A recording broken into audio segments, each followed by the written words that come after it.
June 22, 1944. 3 years to the day since the first Wehrmacht tank crushed the Soviet border, the atmosphere inside the Wolf's Lair in East Prussia is suffocating, a heavy silence hanging over the maps, where the red lines of the Belarus balcony loom like a jagged blade.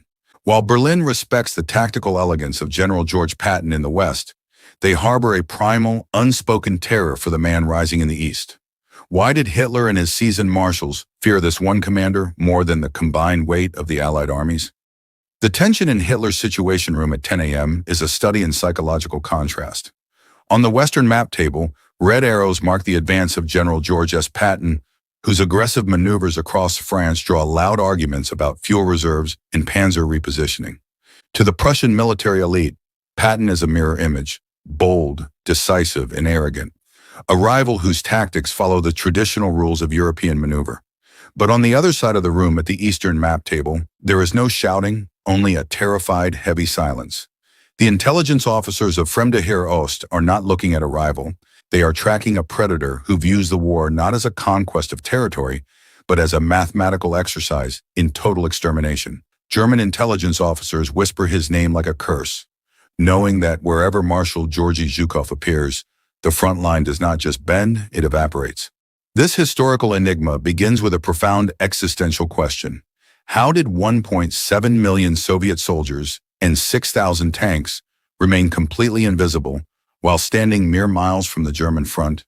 This is the miracle of Maskirovka, the Soviet art of strategic deception that turned the massive forests of Belarus into a void where reality went to die. By 1944, the Red Army had mastered a darker doctrine that prioritized deception over simple speed.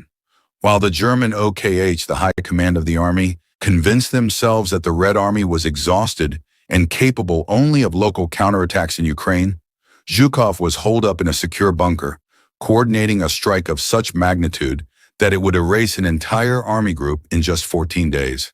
To understand the weight of the coming catastrophe, we must examine the Belarus balcony, a massive salient held by Army Group Center that projected deep into Soviet territory like a shelf dominating both sides' strategic considerations. Field Marshal Ernst Busch, a commander whose loyalty to Hitler often superseded his tactical judgment, presided over 38 understrength divisions spread across 4 armies: the 3rd Panzer, 4th, 9th, and 2nd. These forces, totaling roughly 500,000 to 850,000 men, were supported by a mere 120 panzers and 450 assault guns, a ghost of the force that had once dominated the continent. The German high command had fallen for the Soviet ruse, hook, line, and sinker, positioning their precious armored reserves in the south and leaving the center vulnerable to a 7-1 Soviet superiority in armor. The leadership dilemma was clear and fraught with ambiguity. General Hans Jordan of the 9th Army saw the storm gathering, noting in his war diary that his army stood on the eve of an unpredictable battle. He bitterly complained about the high command's refusal to sanction tactical withdrawals, warning that the army would either have to transition to a mobile defense or see its front smashed into dust. But Hitler had issued his infamous Feste Platze directive, Order Number 11, declaring cities like Vitebsk, Orsha, and Bobruisk as fortress cities, to be defended to the last man. This strategic paralysis effectively turned these urban centers into kill boxes, stripping the German commanders of the only weapon that could save them: mobility. The silence before the storm was orchestrated with surgical precision.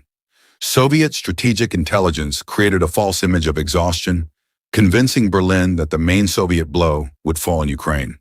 They manufactured a myth of Red Army fatigue, while simultaneously moving 1.7 million men into the central sector under the strictest camouflage discipline the Wehrmacht had ever witnessed. Tanks were hidden in barns, aircraft were camouflaged in forest clearings, and false radio traffic was generated to simulate an entire tank army in the south. German reconnaissance pilots reported seeing empty fields, yet just beneath the canopy of the Belarusian pines, 33,000 artillery pieces and 5,800 tanks were being bore-sighted on German trenches. This brings us to our first tactical mystery, the partisan prelude. On the night of June 19, 1944, the nervous system of Army Group Center was severed in a single, coordinated heartbeat. Approximately 140,000 Soviet partisans, following direct orders from the Stavka, detonated 10,000 demolition charges across the German rear. Bridges evaporated, railroad junctions turned into twisted scrap metal, and communication lines were cut with such efficiency that the German front line was isolated from its supply hubs before a single Soviet rifleman stood up. The German rail system was paralyzed, and reinforcements were trapped in narrow corridors where they could be blocked and ultimately destroyed by the advancing Red Army. The psychological analysis of the German soldier at this moment is a study in mounting dread. Private memoirs from the Ninth Army describe the tonal weight of the silence, a heavy, vibrating pressure that preceded the Soviet artillery. The Lanzer in the trenches, wearing their M35 Stahlhelm helmets and clutching Karabiner 98K rifles, were no longer the confident conquerors of 1941. They were hunted men, sensing the presence of a predator who refused to make himself known until the moment of impact. Soldiers reported hearing the distant rumble of tank engines, but reconnaissance planes saw nothing but snow and trees, creating an uneasy feeling of being watched by a monster. The date was June 22nd, 1944, at 3 o'clock hours. The silence of the Eastern Front did not just break, it shattered with a roar that registered on seismographs hundreds of miles away. This was the rolling double-barrage, a Soviet doctrine that targeted both the frontline weapon pits and the rear echelon command posts simultaneously.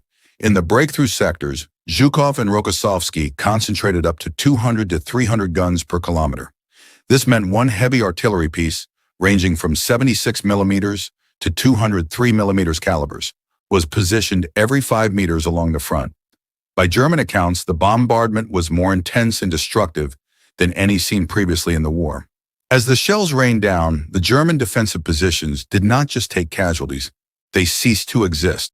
Entire battalions were buried alive in their bunkers, and the 122mm M30 howitzers turned the Belarusian soil into a moonscape of craters and fire.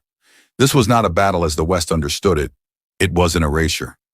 Zhukov, a man who survived Stalin's purges by being indispensable, had mastered the art of trading lives for time and time for position. He was not fighting to conquer territory. He was fighting to exterminate the Wehrmacht, and the statistics of his deep battle doctrine were physically impossible for the German logistical mind to comprehend. The northern sector near Vitebsk was the first to buckle. General Georg Hans Reinhardt's 3rd Panzer Army was a panzer army in name only, possessing only one armored division and several understrength Luftwaffe field units. As the First Baltic Front under Ivan Bagration lunged forward, they did not attack the fortress city of Vitebsk head-on. Instead, they performed a wide flanking maneuver, bypassing the German strongpoints and severing the lifelines of the 53rd Corps. General Friedrich Gollwitzer begged for permission to withdraw, but by the time the OKH in East Prussia acquiesced, the trap had already snapped shut. Inside the Cauldron of Vitebsk, 30,000 German soldiers were trapped in a pocket of absolute chaos, where Soviet air superiority was so total that the Luftwaffe could only watch from the ground. The 4th Luftwaffe Field Division was shredded in hours, leaving the 246th Infantry Division to hold the Dvina crossings with nothing but blood and iron. The leadership struggle within the 53rd Corps was a microcosm of the entire operation. The fortress city had become a pre-packaged kill box, and the German commanders were paralyzed by Hitler's refusal to allow a retreat until it was too late. This brings us to the core of the Zhukov terror. Unlike Patton, who sought to paralyze the enemy through speed and maneuver, Zhukov sought to render the enemy's existence irrelevant through overwhelming mass. He possessed absolute authority, and when he demanded sacrifice, he spent lives as a currency to achieve strategic bridgeheads. At the breakthrough at Vitebsk, infantry and tanks with mine plows advanced following the barrage, literally crushing the German forward positions under their treads. The Germans, who calculated war based on efficiency and professional detachment, found themselves face-to-face with a commander who simply refused to stop regardless of the cost. The central sector at Orsha and Mogilev followed the same apocalyptic pattern. The 4th Army, under Kurt von Tippelskirch, attempted to hold the Dnieper River line, but the Soviet 2nd and 3rd Belarusian fronts pinned them down, while the 1st Belarusian front performed deep encircling hooks. This was the realization of operational shock, where the speed of the Soviet advance, moving at 25 to 30 kilometers per day, outpaced the German ability to even report the losses to headquarters. By the end of the first week, Army Group Center was no longer a military organization. It was a collection of fragmented units wandering through the forests. By late June, 25 German divisions had already been erased from the order of battle. 300,000 men were dead or captured in a destruction that made the Normandy landings look like a skirmish. General von Sauken, one of the few German commanders who managed to keep his unit intact, noted the terrifying difference. Against the Americans in the West, you could retreat and regroup. But against Zhukov, there was no rear. His tanks didn't stop at the first line of defense. They drove deep into the logistical heart, severing supply lines and creating pockets of absolute panic. The mystery remains. Why did Hitler believe that Walter Model could save a situation that had already surpassed the point of no return? As we move into the second act of this catastrophe, we witness the arrival of the Fireman, the man who Hitler trusted above all others. But even Model's monocle and gravelly authority would be tested by the reality that the Eastern Front had become a void where the German soul was about to be broken. The stage was set for the destruction of the Ninth Army and the final realization that distance was no longer their ally. The transition from tactical retreat to absolute annihilation occurred in the southern sector of the salient, near the city of Bobruisk. Here, the First Belarusian Front, under Konstantin Rokossovsky, faced the Ninth Army of General Hans Jordan. The terrain was a nightmare of swamps and the Pripyat marshes, ground that the German planners deemed impassable for heavy armor.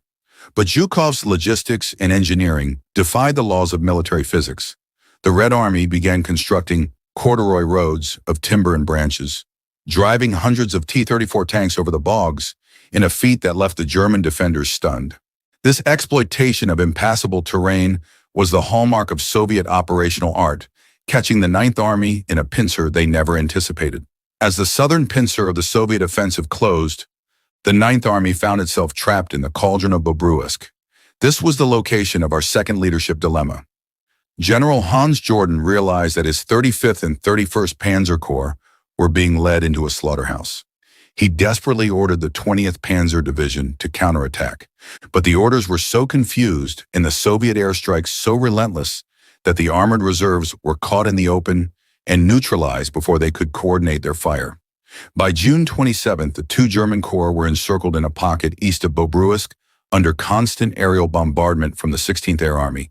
The first-hand accounts from this cauldron of death are visceral and haunting. Soviet archives and German survivors describe the Berezina River as a waterway of the damned, its banks paved with the charred remains of thousands of vehicles and the bodies of soldiers who had attempted to swim to safety. One German officer noted in his diary that the ground was so densely covered in corpses that the retreating trucks were forced to drive over the dead to navigate the roads. A cauldron of death was boiling here, where the revenge was carried out, a Soviet report noted with grim satisfaction. This was the physical manifestation of Zhukov's doctrine, total erasure through the concentration of air and ground power. On June 28, 1944, a moment of profound psychological weight occurred that would become a legend in the annals of military history. The 12th Panzer Division arrived as a desperate reinforcement to the Bobruisk sector, only to be met by the Ninth Army's Chief of Staff. The commander of the 12th Panzer asked for his orders and the location of the Ninth Army's lines. The Chief of Staff, his eyes hollow with shock, replied with 5 words that signaled the end of the Wehrmacht. "Good to see you. Ninth Army no longer exists." In that instant, the chain of command in the south had evaporated, leaving 40,000 men to disappear into the forest. This realization hit the wolf's lair like a physical blow. Hitler, in a fit of rage and denial, relieved General Hans Jordan of his command and dismissed Field Marshal Ernst Busch. In their place, he summoned Walter Model, appointed him commander of Army Group Center on June 28th. Model arrived with the reputation of a miracle worker, the fireman who Hitler trusted to stabilize any front. He was the only general who dared to tell Hitler to his face, "Mein Führer, who commands the Ninth Army? You or I?" Model's arrival brought a shift toward a rolling defense, but he was attempting to reconstruct a line that had already been shredded by 4 Soviet fronts. The leadership style of Walter Model was a sharp contrast to the rigid obedience of Busch. He emphasized flexible defenses and a continuous front line, no matter how thin, that allowed troops to retreat and regroup rather than hold static lines. But as model stood over the map tables in Minsk, his monocle catching the dim light of the bunker, he faced an existential crisis. He was trying to stabilize a front that was 400 miles wide, with a force that had been reduced by 500,000 men in less than 2 weeks. His reputation as the master of the large-scale defensive battle was being tested by a predator who refused to let him regroup. The what-if pivot of this narrative is found in the decisions of early June. If Hitler had accepted Busch's proposal on May 20th to withdraw to the Berezina River, Army Group Center might have shortened its lines and created a strategic reserve. The alternate reality was a manageable fighting retreat. The actual reality was a total eclipse of the German military capacity in the east. Because of the no-retreat order, the German soldiers were static targets for the greatest concentration of artillery in human history, turning the fortress cities into tombs before the first Soviet shell even landed. As the Soviet Fifth Guards tank army under Pavel Rotmistrov lunged toward Minsk, the final pocket began to form. The remnants of the 4th and 9th armies were being compressed into a massive cauldron east of the city. The liberation of Minsk on July 4, 1944, was not just a territorial gain, it was the symbolic death of Army Group Center. Nearly 100,000 German prisoners were marched through the streets of Moscow shortly after, a visual testament to the fact that the Wehrmacht's spine had been snapped. The fortress city of Minsk had held only 1,800 organized troops by the end, surrounded by 15,000 unarmed stragglers. The technical precision of the Soviet advance was aided by U.S. Lend-Lease equipment, particularly the Studebaker trucks that allowed the Red Army to maintain a logistical tail that moved 40 to 50 kilometers a day. This speed surpassed even the most aggressive calculations of the German General Staff. They realized that distance was no longer their ally. By the time a new defensive line was drawn on a map in Berlin, Zhukov's tanks were already 30 miles behind it, destroying command posts and supply depots with a scale of violence that rendered German tactical expertise irrelevant. This brings us to the historical enigma of Georgy Zhukov's internal friction. While he was the architect of the greatest victory in Soviet history, he was constantly under the shadow of Joseph Stalin's paranoia. Stalin played his generals against each other, fueling a rivalry between Zhukov and Konstantin Rokossovsky to ensure that no single commander became more popular than the party. Zhukov's ruthlessness was a survival mechanism. He knew that if he did not win with absolute certainty, he would be liquidated like the generals of the 1937 purges. His indifference to cost, spending 100,000 lives to gain a bridgehead, was what truly terrified the German mindset. The psychological toll on the remaining German officers was a mixture of professional paralysis and personal terror. Unlike the Western Front, where surrendering to George Patton meant a POW camp and medical care, surrendering to Zhukov meant a journey into the void. This spurred a frantic, desperate resistance that had no strategic purpose other than the biological urge to survive. General Heinrichi noted that men who had fought with cool detachment were now trembling, checking cyanide capsules in their pockets, as the rumor of Zhukov's presence caused entire units to crumble before the first shot was fired. The climax of the Zhukov terror occurred in April 1945 at the Silo Heights, the last gate to Berlin.